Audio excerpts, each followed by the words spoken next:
So what do you do in the part of the year when the weather sucks, nobody has beach volleyball on their mind, but you still want to develop as a player? Are there any smart ways to use the time during the off-season to build skills that then will help you win games when the sun comes back? So I sat down and tried to brainstorm up ideas to make this happen, and actually came up with a bunch of them. Too many for just one video. So this will actually end up being another one of those multi-episode series. Anyway, welcome to part 1 in how to practice beach volleyball efficiently in the off-season.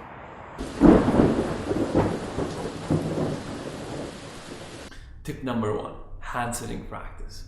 Hand setting is probably the best skill in beach volleyball that you can practice and learn without having access to a court, players, really anything except you and your ball. So if you're not someone who already does hand set all the time and does it well, and you have an off season right now, grab the opportunity to learn it. Phil Dahlhauser, one of the best players in the USA that has won a lot of best setter awards, has said in a podcast that he basically was just sitting in a couch like this, practicing hand sets to get the technique and the touchdown. Of course, only having a technique and the touchdown doesn't necessarily mean that you're an in-game good hand setter. You also have to learn sort of the communication with your partner and where to set in different situations and so on.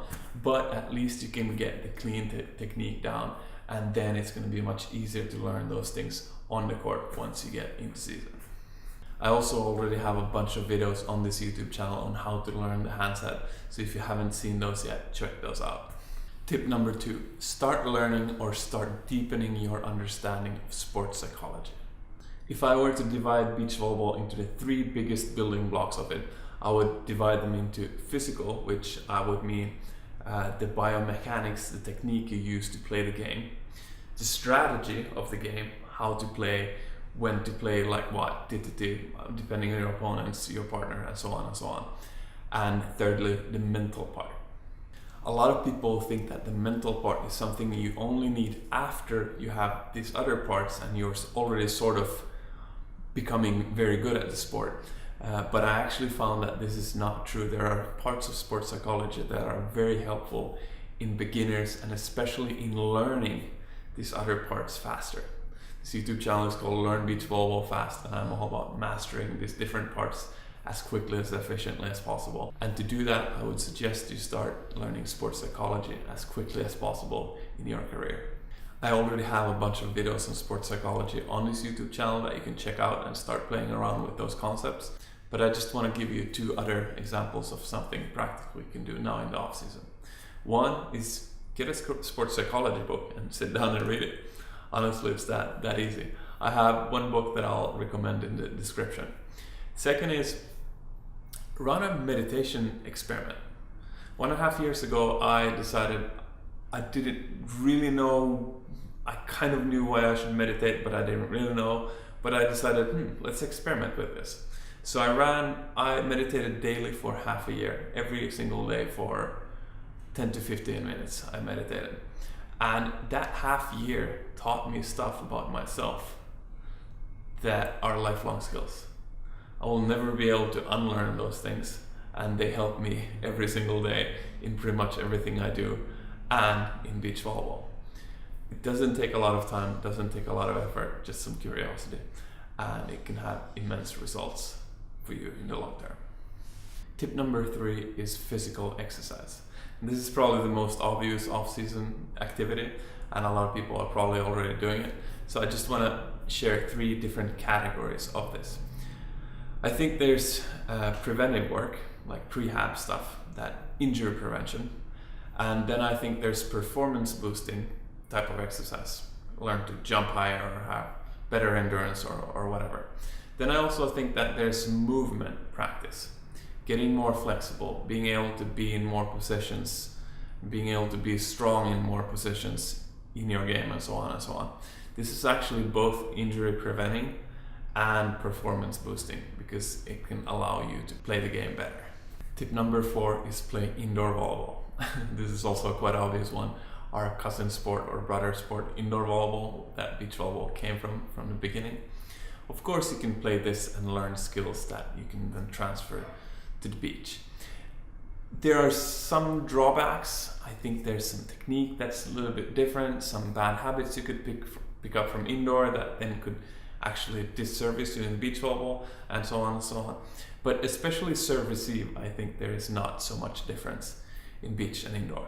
So that's definitely something you can practice. Also, in the next part of this video series, I'm going to share a variation on indoor volleyball that I think can be extra helpful for beach volleyball players. Tip 5, pick up a random skill that you always wanted to learn. So maybe you just don't have a court, you don't have an indoor court, you don't have a gym, you have nothing, but you still want to do something to get better at your sport. I bet you have something that you have wanted to learn in your life, whether that's playing an instrument or learning another sport or something, learn to cook, whatever. Here's my tip. Actually take that time that you have now in the off season that you don't spend on beach volleyball. Take a part of that time and spend it into that new thing. And on top of that, this is what you do. You go and Google the search phrase, how to learn X, your thing, quickly. And the thing is that learning things, often there's concepts that you can transfer from one place to another. So actually, if you start learning, always when you start learning a new thing, the learning curve is usually quite quick. But you might be able to, in this quick learning curve, you might be able to pick up concepts that you can then apply to beach volleyball that will accelerate your game learning later as well. Because of our indoor courts, I'm technically not in an off season right now, but this fall I have decided to play a little bit more piano than I have done before.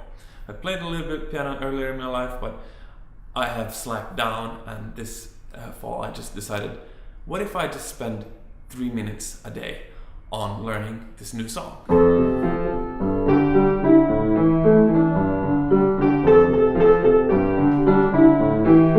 An interesting thing is that when I struggle with learning the song, I actually observe myself. When am I getting frustrated? Where do I usually get stuck? Where do I get problems? And so on and so on. And all of this is self-learning. I'm learning more about myself and the process of learning skills, which I can then later apply to beach volleyball. Alright, that's it for now. As I said, I will make at least one more part because I have a lot more ideas on what to do in the off season. If you have a friend who's also bored in the off season, share this video with him or her, and maybe you guys can do some of these ideas together.